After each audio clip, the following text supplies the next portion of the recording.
Assalamualaikum warahmatullahi wabarakatuh. Perkenalkan, nama saya Violeta Tia Monica, NPM 71200712 dari Prodi Agribisnis. Di sini saya akan menjelaskan tentang harga pokok penuh dan harga pokok variabel, yang di mana materi ini merupakan salah satu tugas untuk memenuhi tugas individu praktikum akuntansi biaya dan manajemen. Nah, sebelum kita melanjutkannya, saya akan menjelaskan tentang apa itu harga pokok penuh. Harga pokok penuh itu biasa kita kenal dengan metode full costing. Metode full costing itu merupakan metode penentuan harga pokok produksi yang memperhitungkan semua unsur biaya produksi ke dalam harga pokok produksi, yang terdiri dari biaya bahan baku, biaya tenaga kerja langsung, dan biaya overhead pabrik, baik yang variabel maupun yang tetap. Metode full costing ini memiliki kelebihan dan kelemahan. Kelebihannya itu mampu menampilkan jumlah biaya overhead secara komprehensif karena memiliki dua jenis biaya di dalamnya, yaitu biaya variabel dan tetap. Metode ini juga bisa digunakan untuk melakukan penundaan dalam beban biaya overhead saat produk belum laku dijual. Kelemahan dari full costing ini, harga jual akan lebih tinggi daripada menggunakan metode variable costing. Karena metode full costing itu mengklaim bahwa konsumen akan mau membayar berapapun agar bisa membeli barang yang memang diinginkannya. Metode ini hanya sesuai digunakan untuk usaha yang bergerak dalam bidang produksi bahan pokok bermasyarakat pada umumnya. Selanjutnya, apa itu biaya variabel? Biaya variabel itu adalah biaya yang secara total bervariasi dalam proporsi langsung dengan perubahan output aktivitas. Penentuan harga pokok variabel itu merupakan metode penentuan harga pokok produk yang membebankan unsur biaya produksi yang bersifat variabel saja. Atau bisa dikatakan variable costing adalah suatu metode perhitungan biaya secara keseluruhan yang dipakai untuk membuat sebuah produk, di mana biaya tersebut memiliki peluang untuk terus berubah mengikuti volume kegiatan usahanya. Maksud dari perubahan tersebut adalah keberadaan biaya juga mengalami fluktuasi sebanding dengan kuantitas output serta volume produksi.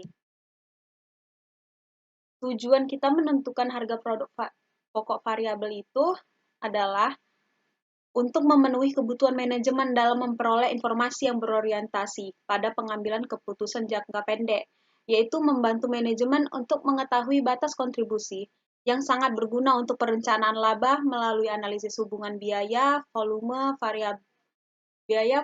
laba, dan untuk pengambilan keputusan yang berhubungan dengan kebijaksanaan manajemen jangka pendek. Yang kedua, memudahkan manajemen dalam mengendalikan kondisi-kondisi operasional yang sedang berjalan serta menetapkan penilaian dan pertanggungjawaban kepada departemen atau divisi tertentu.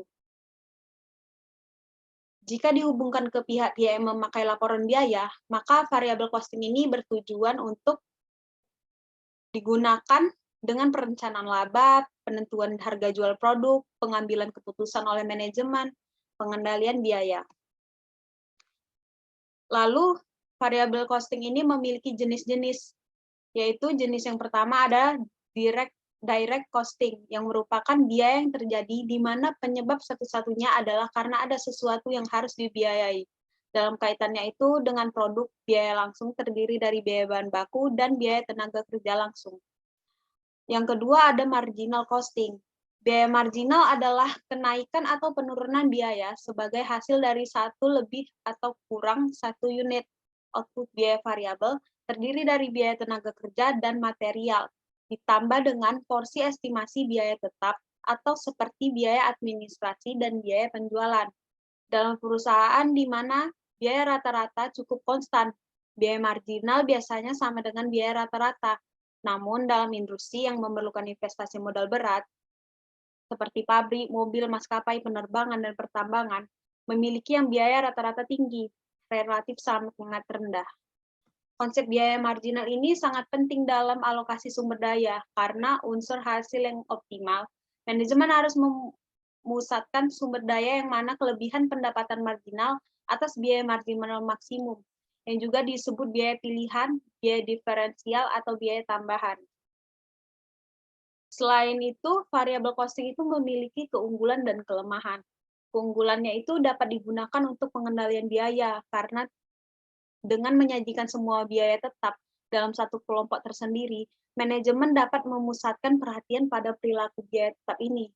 Variable costing bermanfaat untuk penentuan harga jual jangka pendek. Dan juga variable costing ini memiliki kelemahan. Pemisahan biaya-biaya ke dalam biaya variabel dan tetap sebenarnya sulit dilaksanakan karena jarang sekali suatu biaya benar-benar variabel atau benar-benar tetap. Selanjutnya, perbedaan full costing dan variable costing. Yang pertama itu ada pada laporan keuangan atas laporan laba rugi. Jika menggunakan metode full costing, biaya overhead itu akan dilaporkan dalam laporan keuangan saat produk sudah terjual. Sedangkan untuk metode variable costing, biaya overhead akan tetap dilaporkan dalam laporan keuangan. Yang kedua, ada perhitungan harga pokok produksi yang berbeda.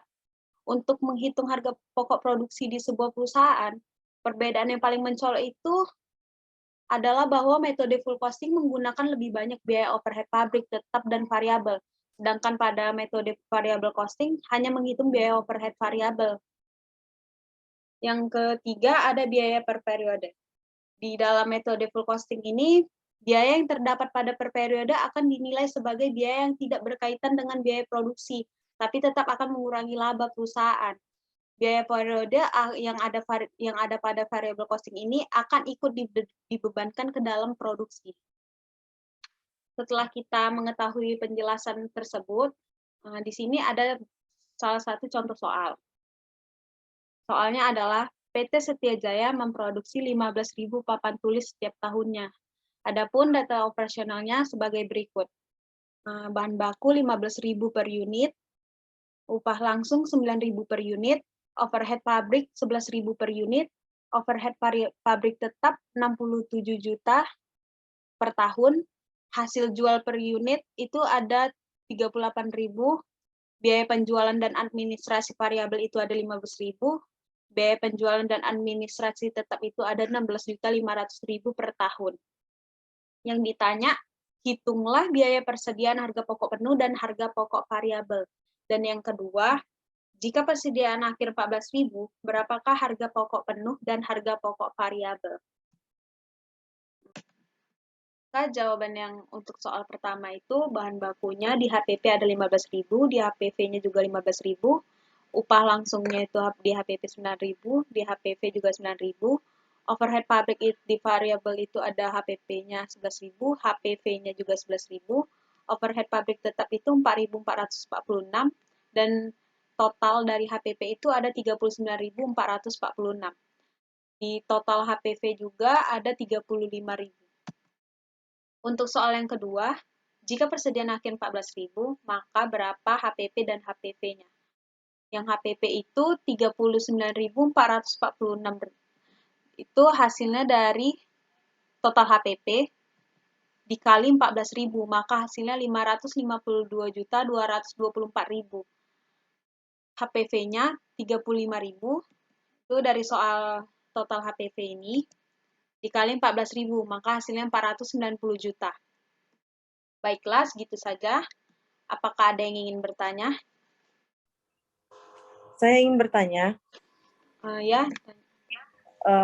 dalam hal apa saja variabel costing itu tidak dapat digunakan? Ya, variabel costing itu tidak cocok digunakan untuk perusahaan yang bersifat musiman, karena hanya akan menyebabkan kerugian laba yang tidak normal untuk perusahaan. Baiklah, apa ada yang ingin bertanya lagi? Saya izin bertanya. Ya, tanya apa? Mengapa overhead pabrik tetap pada HPP berjumlah 4.446, sedangkan pada keterangan 67 juta? Oh, overhead pabrik tetap di HPP ini 4.446 itu dari soalnya kan ada 67 juta per tahun. Itu dibagi 15.000, dibagi unit produksi ini, maka hasilnya 4.446. Baiklah, apa ada yang ingin bertanya lagi?